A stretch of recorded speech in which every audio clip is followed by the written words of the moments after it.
Hey everybody, welcome back. It's Business, and the German battleships have arrived. So I'm gonna just lay out a couple things real fast about this video and what I intend for it to be. And basically, I'm not gonna do a German battleship review for a bit because I really think I could see where a lot of things are gonna change with these ships, or things I suspect will change. And I think that it's best for me to hold off on doing any reviews because, one, I need to play against them more, not just play them, but play against them too, and get a feel for how they stack up in the game in the overall scheme of things. I have played a number of matches in tier 3, 4, 5, and 6. I played a few on stream, and I basically free XP to the next one, played a few, free XP to the next one, so on and so forth. But with going from the Baron to the GerBBies, and I don't care how it's pronounced, basically I'm gonna do the grind from that point forward. So I am typically mostly interested in the tier 6 ships, like in that range, and I want to see how things perform with a number of these ships, just to again get a feel for it. There's just a lot of things to consider when there's a new line, and I honestly think that there's going to be a number of changes that are coming up to these ships that, in a patch or two, it may change my impressions about a few of these ships. And the Nassau, for instance, I find this ship to be a hell of a lot of fun, and I think it's that way because it really seems to me like a good middle ground, a nice compromise between what makes the Kawachi dangerous, which is its secondaries and close range power, and what makes the South Carolina dangerous. And of course I'm talking relative to the tier, which is just the fact that it's actually pretty accurate most of the time. And I say that because, hey, you know what, I've had some pretty good success with the South Carolina. But the 283 millimeter guns on the Nassau are interesting. They don't have a lot of penetration, of course, but for this tier, it seems to be good enough for the most part. The HE against other ships, like outside of destroyers, is terrible. And this is kind of something that I've experienced throughout every German battleship so far. The HE is really bad. Using it against destroyers is a lot more, you're going to have better success just because like with 283 millimeter guns, you don't have a lot of penetration, and you're going to be able to get some, decent hits on some of these guys. Not as much as, in terms of damage, you're not going to do as much because they have really low HE damage, at least up to, tier 6, and also with the Scharnhorst as well. And you will definitely see more footage on the Scharnhorst. I just think that, like with the Nassau, it has a 22.2 second reload, which is something that battleships at this tier really need in terms of, I think they're really easy to kill. You take a St. Louis out, you're going to melt down the South Carolina or Kawachi. A Bogatyr, and like mine, for instance, has AFT, so I outrange everything at tier 3. There are so many things that go against playing battleships at low tier that it's nice to have an option that can kind of keep up with things in terms of, it may not have an incredible rate of fire, but 22 seconds, I'll take that. I'll absolutely take that. And it's not terribly quick. It doesn't have great range, and it has pretty much the same layout as the Kawachi, but I'll say that when the guns work, it feels really damn good. Like this one, for instance. Yeah. So they're a big enough caliber to do some serious damage, but they're small enough to warrant the faster reload. And to me, that's a pretty good balance there. So I don't think this will do well against a Kawachi. I mean, against a Kawachi, the AP is going to be terrible. And that really makes me wonder about what the hell I'm supposed to do against a Kawachi, because the HE, from everything I've seen, is going to be really bad too. So I haven't really gone up against a Kawachi, but yeah, obviously been up against a lot of Nassaus. I mean, that's kind of annoying, but this was another fantastic salvo. I mean, look at this dispersion. That is incredible. And almost got the kill there to save Kami, but pretty interesting ship. But then we get to the Kaiser with one of the least flexible turret arrangements in the game. That number 2 turret, you have to be completely broadside in order to get that damn thing on target. And yeah, I mean, as you can see here, I've got my number 2 turret not firing. So yay. This was my first salvo with the Kaiser, and I shot HE because I totally forgot that HE was being loaded up. So you're going to see some interesting things with the dispersion here. And it's namely this salvo that I shoot against another enemy Kaiser. I'm not going to follow it all the way, but you're going to see just at the last second here, look at how these shells have, oh my god. The way that they just kind of dived in together was awesome. And that's by far my best salvo that I've been able to get with this ship against an enemy battleship. And that's really good. It just doesn't happen often enough.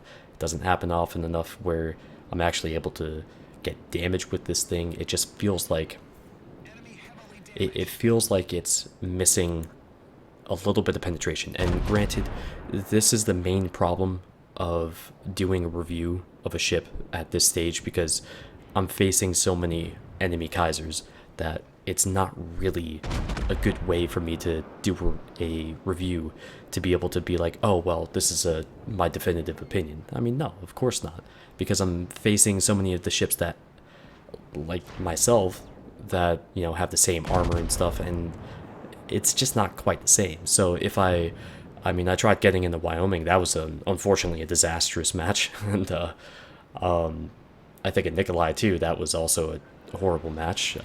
Just things didn't go the way they should have at all, but, you know, oh well.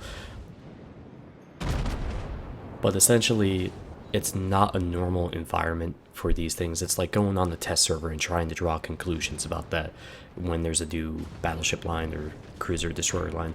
It's going to be flooded with those ships, so you're not really getting the full picture. So I'm going to take my time on this, and you know, probably once I get around to having at least 20 matches in each of those ships at tier 2, 3, 4, or I'm sorry, 3, 4, 5, 6, is when I'll start to really consider developing the overviews for each of them. But I really want to wait for a patch, because I think a lot of these ships are going to get adjusted a fair bit. So the Kaiser, I don't enjoy playing it, I'll say that much.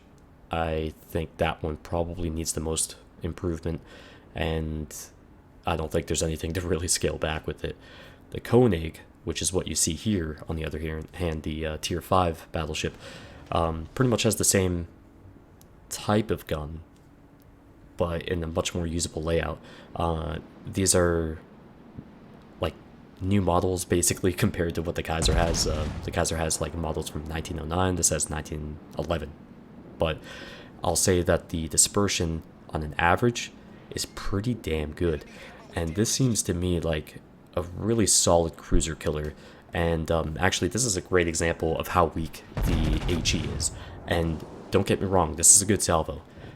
But 7 HE penetrations, which I think a couple of those were actually not HE penetrations, but you know, the same old bug that still exists, unfortunately, with shell penetration ribbon.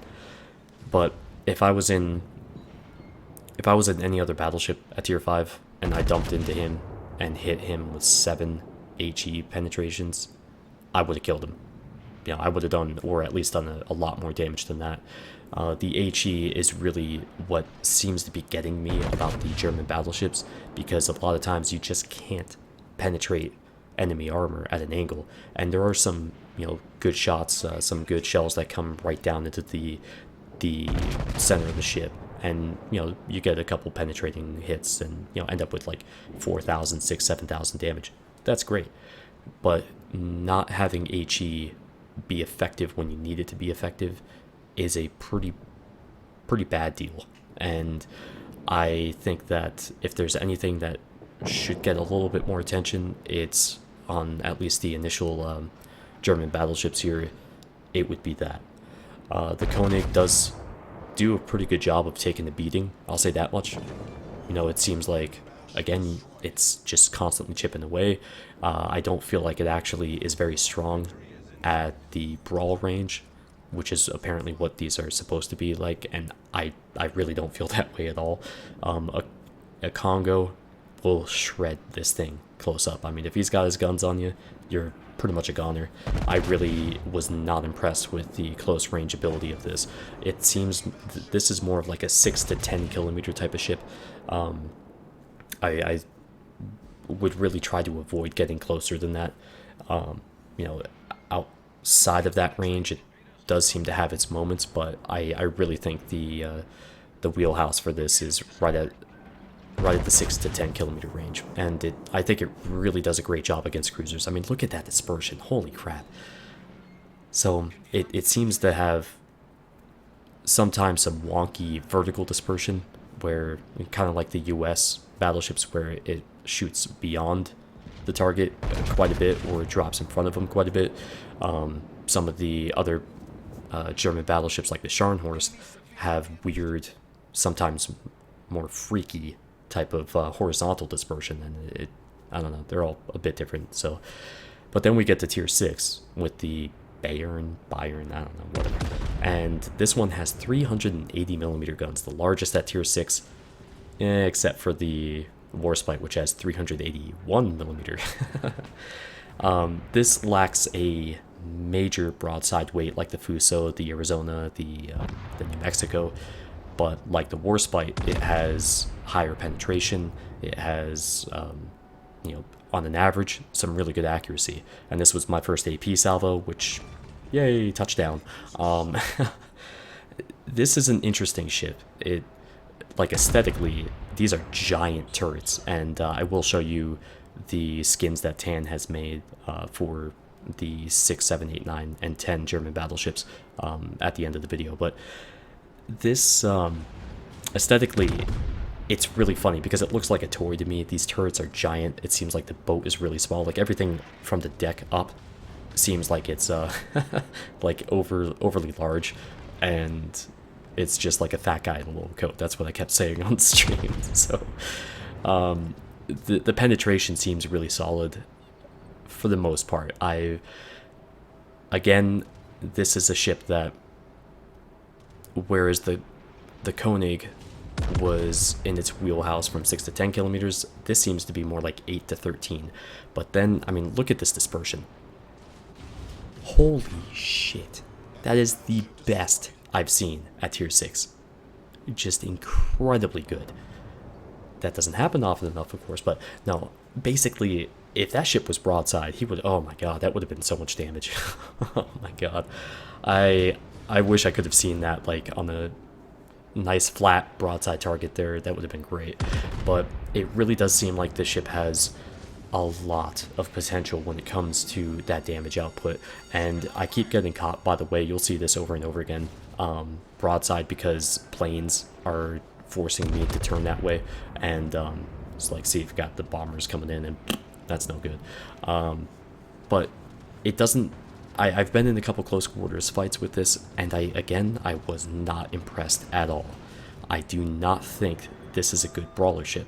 I think it's a fantastic medium range ship, and potentially out to its max range as well, but I need to have a few more matches in it to, you know, get at that understanding and a feel for the ship there. But, you know, there's a lot to like with this ship, and I think it's going to be played quite a bit, because, I mean, you guys know, tier 6, that's my baby. I think that's the best spot for the game in terms of battleships, for me at least, and my playstyle. And say goodnight to the Buttioni. Booyah. Damn. And that about wraps it up for the preview video today of the low mid-tier German battleships, and these are the skins by Tans. He only has them available right now for the 6 to 10. I don't know if he plans on doing anything for the 3, 4, 5. I hope so, because they're ugly. But the German battleships, I think there's some areas that they need some work, and I'm guessing the next couple patches are going to be substantially focused on them. And I look forward to reading about the 7, 8, 9, 10 because I don't have them and I'm not going to get them for a little bit. But I would love to hear some feedback about those and what you think could be done to, if they need to be scaled back or if they need to be ramped up in certain areas. But the Royal Navy cruiser line coming up means that I've got a lot of work to do because that's actually a lot closer than you would think. The whole line is modeled in the game being tested, so that's got to be within the next 2 months. I expect that to be released. So there's a lot of work for me to do to try to catch up so I don't get too far behind. But thank you for watching today, guys. I look forward to the comments, of course, and I'll see you back here next time. Take care.